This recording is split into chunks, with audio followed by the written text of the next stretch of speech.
Geek Therapy Radio. Welcome to Geek Therapy Radio. You've got your mental curator, Johnny Hamburger. This is a brand new show right here at the end of 2020.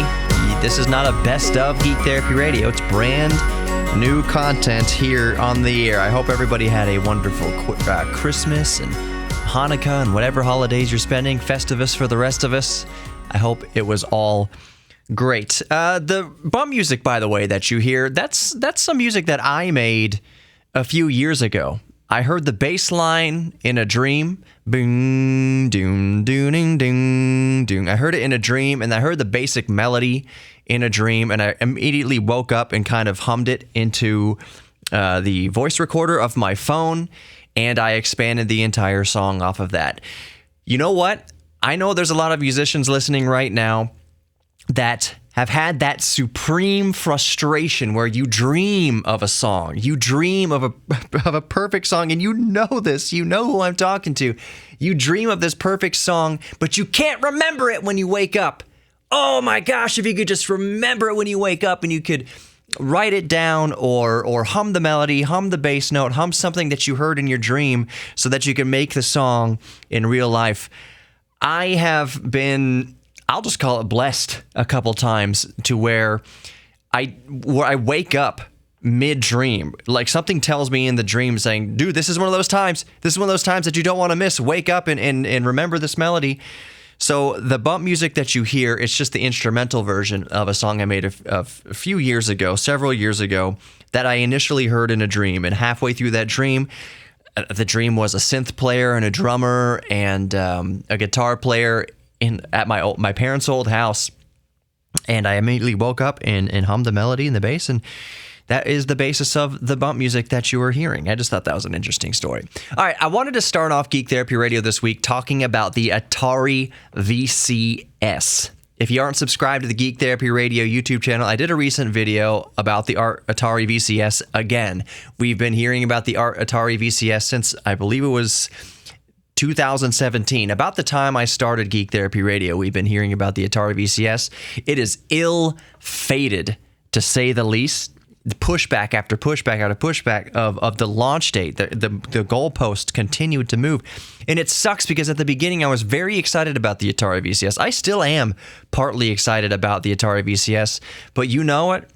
Atari has cried wolf so many times that you can't blame people like me for being skeptical. A year ago, at the height of this kind of the skepticism, by and large, half the people that were following the Atari VCS had dismissed it as vaporware, meaning that it would never come out. It was this promised console, and it would just never see the light of day. Half the people were calling it vaporware. The other half of the people were waiting anxiously and still believed in it coming out. You can't talk about the Atari VCS without being a little bit controversial. It's kind of like talking about Apple. It's a controversial subject. Well, I talked about it on my YouTube channel a week ago. I brought it up, and I said that basically the Atari VCS is a PC. It's basically a really cool looking custom small form factor case that contains an AMD Ryzen processor that is a few generations old by now. It's a variant of the 2200U, and we are in the 4000 series now of mobile processors. So it's behind on that as far as current gen consoles are going. And it allows you to install your own operating system alongside of Atari, what is it called? Atari World? Yeah, Atari World OS, which is based on Ubuntu. So if you want to install Windows 10, for instance, alongside Atari World, it allows you to do that. And it's an AMD APU on the inside, and it connects to virtually any USB controllers and peripherals you have. It's a small form factor home theater PC. It is a PC, and that got me quite a bit of blowback on YouTube, people defending it. It's not a PC. Well, is a PS4 a PC? No, because a PS4, you can't install Windows 10. Is a PS5 a PC? No, because you can't install Windows 10 on a PS5. Now, without some severe hackery and jailbreaking and tomfoolery, I've never seen it done. There's a reason why Sony doesn't want you and Microsoft doesn't want you installing operating systems alongside the operating system that already comes on consoles. It's a very tight-knitted device. So anyways, I've come up with some ideas. I don't mean to come off as I'm just dismissing the Atari OS. Oh, it's $399. I think it starts at $250 baseline without any accessories. Oh, it's just a $250 to $400 PC that just so happens to have Atari branding on it and just so happens to have an Atari OS inside of it. It's a little bit more in depth than that. I know that. But I want to kind of conclude for now, which sounds very weird to say. I want to kind of evolve my opinion on the Atari VCS with some ideas of what I think Atari should do to make more revenue, make more money, and broaden their Atari VCS horizons in general, put themselves on the map more in general here in the year going on 2021. I think that they should have 3 tiers, offer 3 different products associated with Atari VCS. 1, they should offer the complete Atari VCS for between $250 and $399, depending how you option it, how you spec it. They should offer the complete Atari VCS as we know it. They should offer a second option here. There's 2 more options I think that Atari should expand into. The second is I think they should offer the Atari VCS as a bare bones small form factor case, because it is unanimous that people, despite what they say about the Atari VCS, it's almost unanimous that the case is awesome. It's very retro looking. It would look great underneath your TV, a great home theater PC design, very nostalgic of the 80s. I would buy the Atari VCS bare bones case in a heartbeat. Possibly to install my own processor inside, I would do like a 3300G or a 40. What are we up to now? 4570, something like that. You can get very decent APUs to put in there now. But to sell it as a bare bones small form factor case for around $100, I think they would sell like hotcakes if they could keep up with the demand for it. 3, I think they should sell Atari World OS separately, maybe for $100 or whatever. So that when you build your own custom HTPC in whatever case you want, you can install Atari OS. It's based on Ubuntu. Install it in your own build. All of it's licensed by Atari. Just offers those three things. The complete Atari VCS as we know it, offer just the bare bones small form factor case for $100 or so, and offer the Atari World OS separately for another $100 or so. I think that would be a real winner. Diversify the portfolio. Diversify the revenue. Do you agree with me on that? GeekTherapyRadio.com and let me know. There's the contact form right there. It's the first thing you see. GeekTherapyRadio.com and let me know what you think about my Atari ideas. All right, in the next segment, let's talk about Cyberpunk 2077. For God's sake, more Geek Therapy Radio coming up. Don't go anywhere.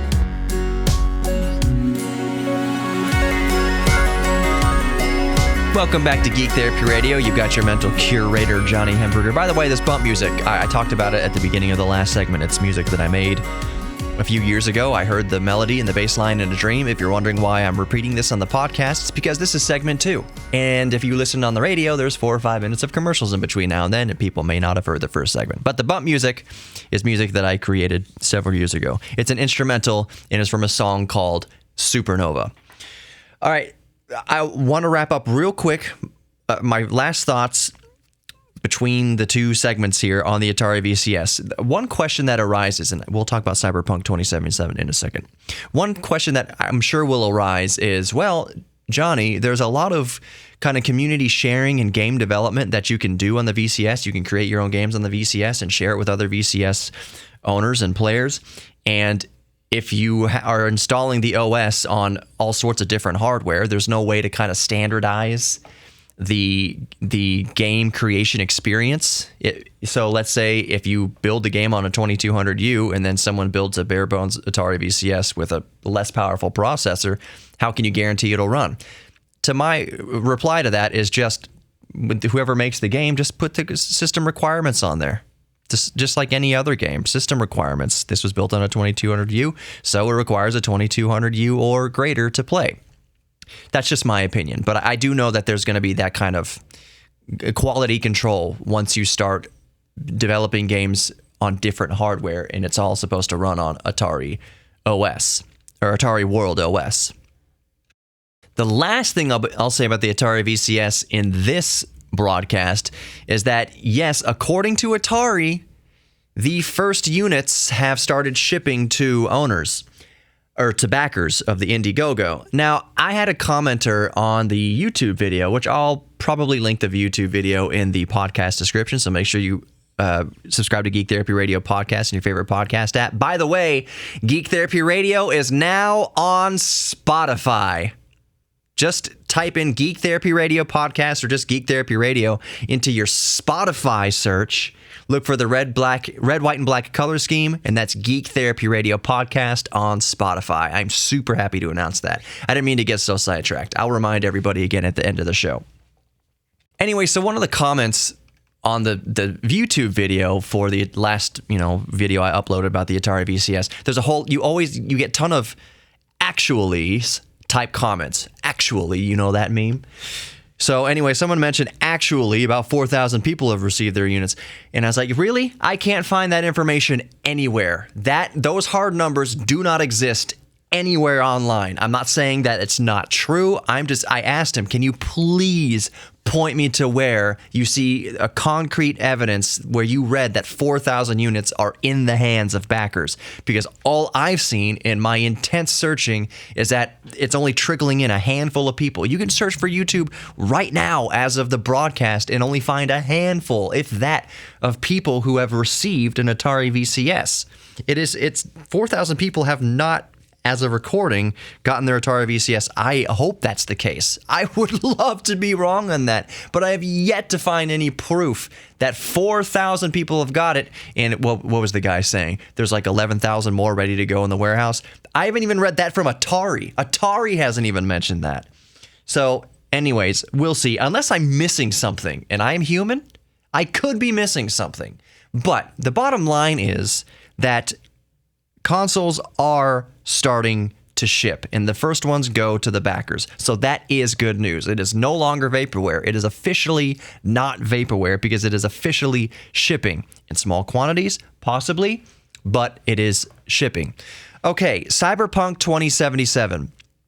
A friend of the show and friend in real life, Daniel S., who, by the way, I should plug his podcast now. He has a podcast, him and a few buddies have a podcast about soccer or football, international football to the rest of the world. It is called EPL and Beyond. Search for it in your favorite podcast app, EPL and Beyond. If you like soccer or international football, it is right up your alley. I am not a geek about soccer, but the podcast is fascinating. So even if you don't like football, you don't like soccer, I still highly recommend you subscribe to the podcast. It's very well done.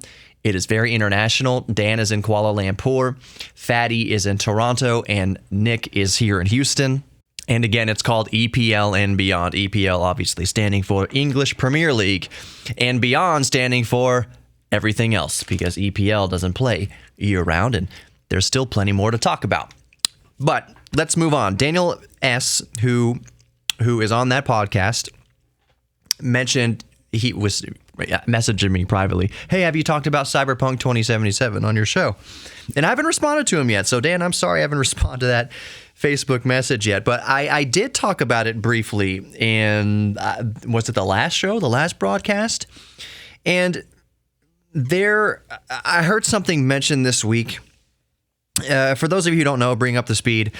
CD Projekt Red is the developer of Cyberpunk 2077, and they have issued full refunds for the console versions of Cyberpunk 2077. So if you bought it for the Xbox or you bought it for the PS4, you get a full refund for the purchase. Whether if it in CD Projekt Red says if the retailer you purchased it from won't give you a refund, just send us a message with proof of purchase, and we personally will send you a refund for the product. And I am always frustrated with this. This is the reason why, by and large, I don't pre-order games, with obvious exceptions. I'm a rube when it comes to obvious exceptions. For instance, Street Fighter 6 is coming out, or there's whispers of development for Street Fighter 6. I didn't even like Street Fighter 5. Will I pre-order Street Fighter 6? Am I a sucker? Actually, I probably won't. Unless I see, I'm a hypocrite. Unless I research this development and I follow it along and say, oh, they went back to more Street Fighter 4-esque, kind of gameplay mechanics, or went back to Street Fighter 3 or something like that. I just really didn't like the way Street Fighter 5 played, and that it was broken on launch. So back to 2077.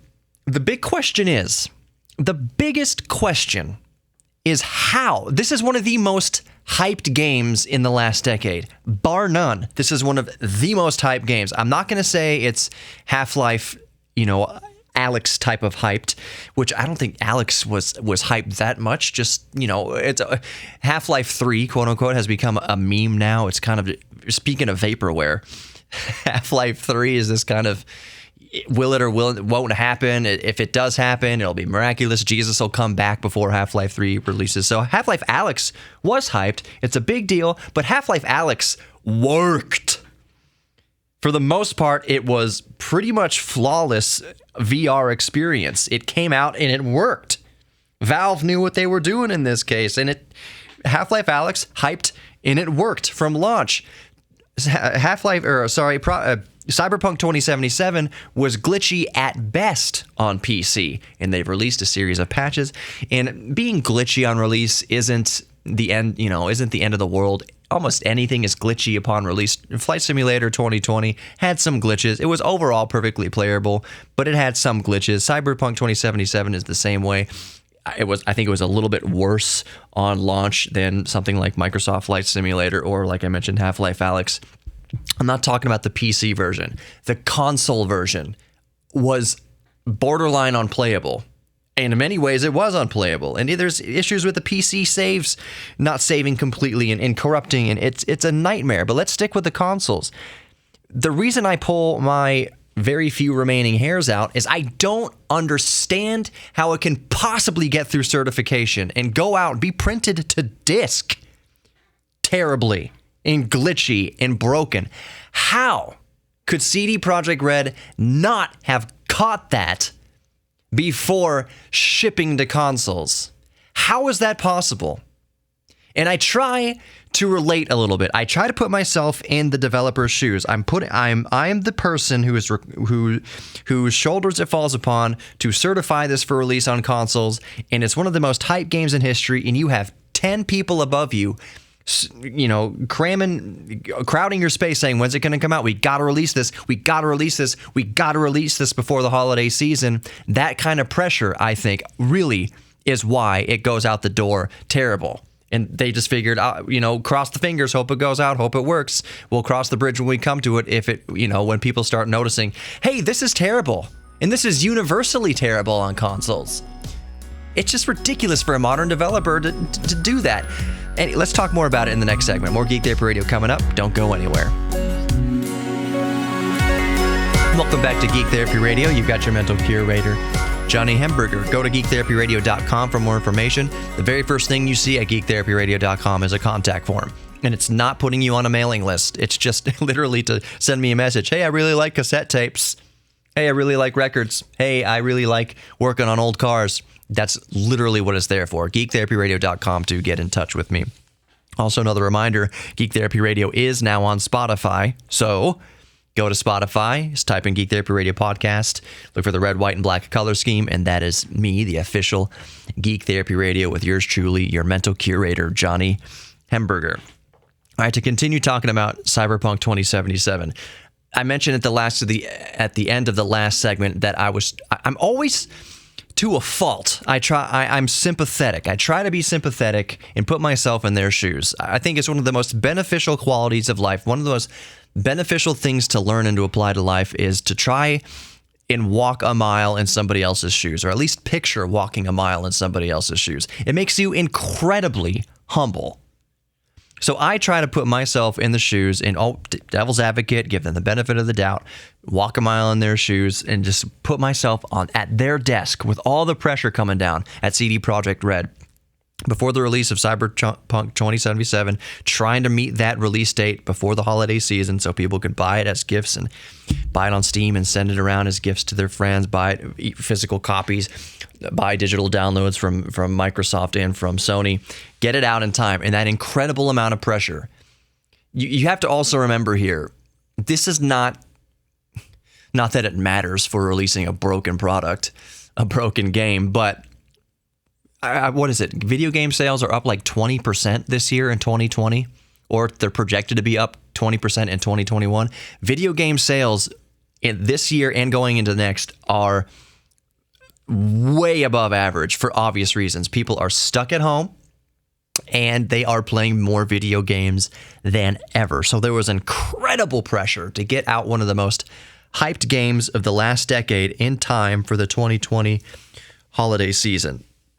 So I'm just imagining that person just under this enormous amount of pressure, whoever was in charge of certifying the console release, that person had to have known. I cannot picture any universe where that person was sitting there looking at a working copy of a PlayStation 4 version of 2077 when it so unanimously doesn't work on consoles. That person knew they were putting out a crappy product. And here's the thing. This is why I get so butthurt, if you will, about it. When people pre-order or they buy at launch or whatever, this isn't like Indiegogo or a crowdfunding thing where, for instance, the Atari VCS, I think backers could get it. It was like $300. Like it's $400 on launch. Backers could get it for like $250 or $300, the full thing. You get a discount if you back it early. That's not the way it works with software. That's not the way it works with pre-ordering. You just have to spend, before you ever have anything in your hand, you spend $60 on this. It's not that pre-ordering should be a discount, really. Honestly, maybe I'm stumbling onto something. Pre-ordering should be a discount. Maybe not $20, but maybe $50 instead of $60. If you are investing in something that you can't put your hands on yet, can't play yet, and the developer is demanding launch price for it, that's ridiculous. It should be cheaper to pre-order. I'll say that one more time. It should be cheaper to pre-order video games for this exact reason, because when it launches, version 1.0 is gonna be buggy at best. At worst, it'll be broken like Cyberpunk 2077 on console. I was going to say admire. Admire is not the right word. I am pleased with how CD Projekt Red is handling this. They seem to be truly embarrassed. And I have to think this isn't like some sort of BP oil spill. We're sorry. Where basically the companies act like complete a-holes knowing they're doing terrible things and they ask forgiveness instead of permission. I don't think it's something like that at Project Red. I think what happened with Cyberpunk 27 on console, I don't think it was malicious. I think it was just a horrific, catastrophic oversight. I think it was 100% the problem of pressure to release one of the most hyped games in the last 10 years before the holiday season sales rush in one of the biggest years ever for video game sales, 2020. I think it's 100% a pressure problem. So I think Project Red, CD Projekt Red stepping up and saying, hey, if you're a retailer, like if you bought this from GameStop or Walmart or whatever, if they won't issue a refund for it, you let us know and we'll give you a refund for it. That's kind of big. That's fairly uncommon among manufacturers for them to say, hey, if your retailer won't give you the refund, we'll back it. Usually what happens is the manufacturer, sorry, moving my microphone, the manufacturer will back up the refunds. So if they sell a bunch of stock to GameStop, and I'm thinking of, for some reason, E.T. back in 1982 on Atari. 82 or it was 83? Arguably, it was the nail in the coffin of the video game crash of the early 80s.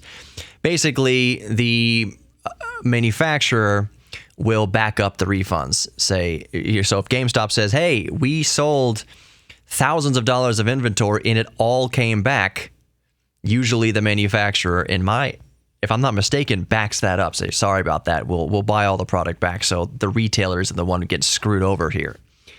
So it's cool that CD Projekt Red says if GameStop in this case or Walmart, whatever, doesn't offer a refund, show us a proof of purchase. We will send you the purchase price back. We are so embarrassed and sorry that this has happened. So I don't think it's an issue of CD Projekt Red begging forgiveness rather than asking permission. I think that it was just a huge, huge oversight, misunderstanding, disaster, mistake.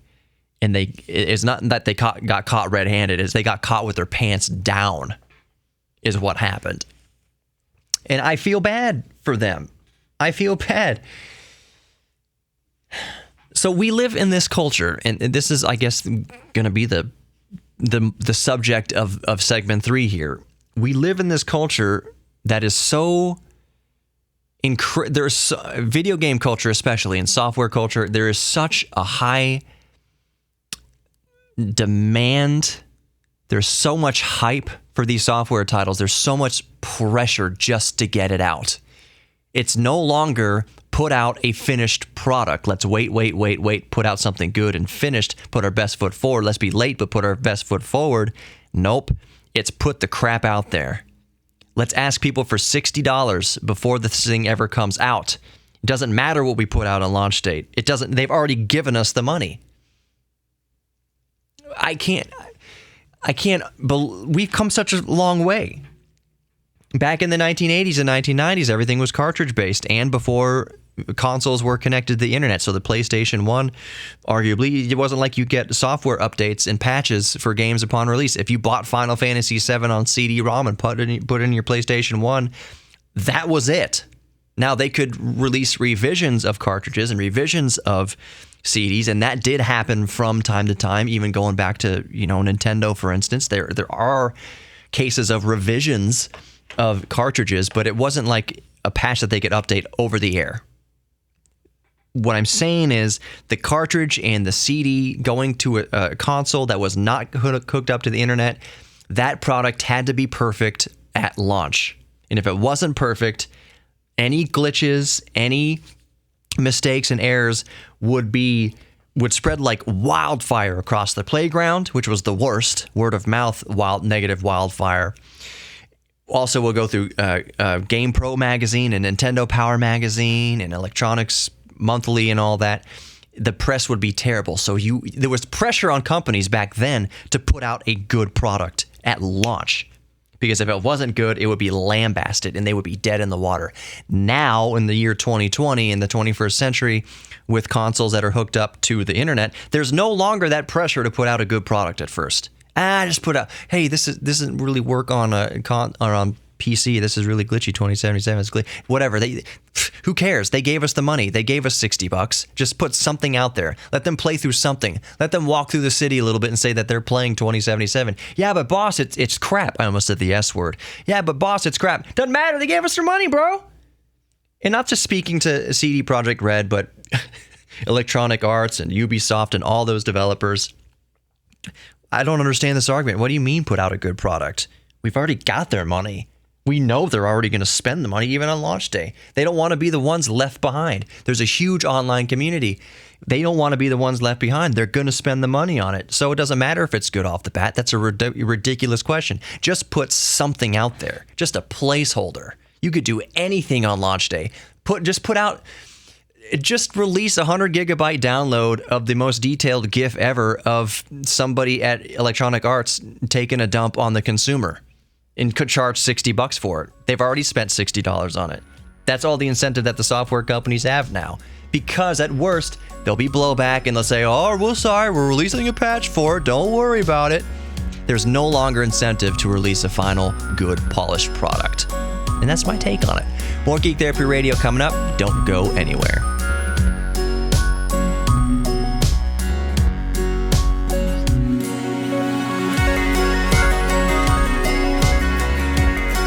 Well, welcome back to Geek Therapy Radio. You've got your mental curator, Johnny Hemberger, geektherapyradio.com for more information. And one more reminder that Geek Therapy Radio podcast is now available on Spotify as well. Just search for Geek Therapy Radio podcast and Spotify. Look for the red, white, and black color scheme, and that's the official Geek Therapy Radio podcast. So the last segment or two, you heard me vamping on Cyberpunk 2077. That there's no incentive for software developers now to put out a polished, complete game. Just put something out there. Doesn't matter. The consumer already paid for it. They already pre-ordered it, paid full price for it. Just put out a steaming pile of turd and then say, we'll patch it later. Don't worry about it. We're sorry about that. We'll patch it. That's about the best you're going to get from a modern developer. So I mentioned Flight Simulator 2020, and there were some minor glitches. Most of them were kind of funny. For instance, the 200-story house in the middle of the neighborhood in Australia, because there was an extra couple of zeros registered with the city, with the town there in Australia. So Microsoft developed the game and said, well, this dwelling is 200. Enter it in there, 200 stories. So you had this residential house just on the residential street, just this monolith, this pencil sticking up into the sky, 200 stories in the middle of a suburb in Australia. So it was it was glitchy things like that. But for the most part, it worked. And it's one thing to release patches that are just fixes. And with Microsoft, since I have spent lots of time playing Microsoft Flight Simulator 2020, the patches are almost always, I think there was one teeny tiny patch in the past few weeks that was like 800 kilobytes that fixed one little, like a line of code or a little glitch somewhere in the user interface, I believe it was. I forget exactly. It was tiny. But most of the patches are several gigs in size, if not tens of gigabytes in size. And those patches are adding content. They are not only fixing things and adding quality of life improvements across the board, but they're adding like modifications to airplanes. They're adding more detailed airports. They're adding more detailed cities. So there's more detail in New York City, for instance. There's more detail out west, for instance. It's adding beneficial things rather than just releasing patches that just fix things. Flight Simulator's case, and in most games' case, it's to fix things. That's a minor part of it, but mostly it's to add value to the product. The latest patch for Microsoft Flight Simulator, the value added here now, is that most VR headset owners can now play arguably the most demanding game in history in VR if they're okay with their PCs completely bursting into flames. This is kind of a good topic for the last segment of the radio show this week. Like I just mentioned, Microsoft Flight Simulator 2020 is one of the most demanding games in all of human history, in all of video game history ever, since the dawn of Pong and the dawn of video games before that on a little, like an oscilloscope back in the 60s at whatever university, in the first rage quit ever. Since the dawn of gaming, Microsoft Flight Simulator is the most demanding game in history, or it can be depending on how, what you want to dial your settings up to. So the most demanding game in history is now officially playable in VR. Friend of the show, Clint from LGR Lazy Game Reviews, he's not on this episode, but we already joked that we would be AWOL once Flight Simulator 2020 came out, that you just wouldn't see us. We're such lovers of Microsoft Flight Simulator that it was like, all right, don't expect content from us for a couple weeks because we're just going to be glued to the screen playing Flight Simulator. So we joke now that there's VR for Flight Simulator 2020, there's no reason to ever do anything else in life. It's Flight Simulator 2020 in VR. I mean, that's it. Like for gaming and simulation, it's like flying a Cessna or an A380 around in VR. What else is there? What else is there to accomplish in life now? We got what we wanted. We could play the most detailed, the most beautiful, the most demanding game in human history in virtual reality. It's the closest to human flight that we can get from our chairs. It's truly an amazing achievement. One of the talking points prior to release and during release of Microsoft Flight Simulator 2020 is that even to play the game if you wanted to play the game at 60 frames a second or beyond, super high frame rates and at 4K, there doesn't exist hardware yet to play Flight Simulator at maximum quality, maximum settings, 4K, 60 frames a second. It doesn't exist. You can spend $10,000 on a GPU. It will not run this game. It is so demanding that it will be years. It will be years, if not a decade, before hardware exists to actually play Flight Simulator at its absolutely full capability. So I don't know. I mean, that could change. The goalpost could change. It could be from 4K to 8K, whatever. It's such a demanding game that we are years and years and years away from anybody in their home, a consumer owning hardware powerful enough put Flight Simulator 2020 through its full paces. So that was a talking point at launch for Microsoft Flight Simulator 2020. Now they just released a patch for VR. Holy Lord. What kind of rig do you have to play Microsoft Flight Simulator 2020 in playable virtual reality? You absolutely, positively, without a shadow of a doubt, have to ramp down settings to get how do I say this? To play VR, it's kind of common knowledge that you want 90 frames per second per eye. That most people, when you have 90 frames per second per eye, that's the most sensory pleasing way to play VR. That if you have frame rates below 90 frames per second, some people can develop nausea or be uncomfortable with that. And playing VR at 60 frames a second per eye can induce this kind of uncomfortable playing scenario. I'm fine personally playing VR at 60 frames per second per eye, which is effectively 120 frames per second total. So when you put on a pair of VR goggles, like an Oculus Rift S or whatever, it's not 4K per eye. In the Rift S case, it's still a very high resolution. It's 2560 by 1440 per eye. And that runs at 80 hertz. So it's down from the first generation's 90 hertz. It's actually on the Rift S in this case, 80 hertz per eye. So that is effective 160 frames per second that your hardware needs to run Microsoft Flight Simulator in order not to induce uncomfortable playing and uncomfortable experience in most players. Depending on who you are, you can tolerate less frame rate. I can tolerate way less. I think I can tolerate like 45 frames per second per eye.